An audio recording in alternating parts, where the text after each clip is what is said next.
actually feeling joy. I'm feeling privileged, honoured, of course. And I guess, you know, if I'm allowed to say it as a good old girl from Swansea, I'm chuffed.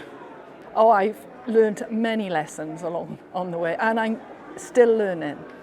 And I think that would be one lesson, is don't ever stop learning.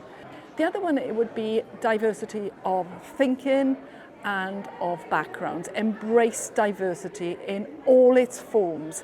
There's power in it for yourself and of course for everyone. For today's graduates, I would, if I may be bold, say, believe in yourself. Let your light shine. Don't be governed or restricted by the expectations of others.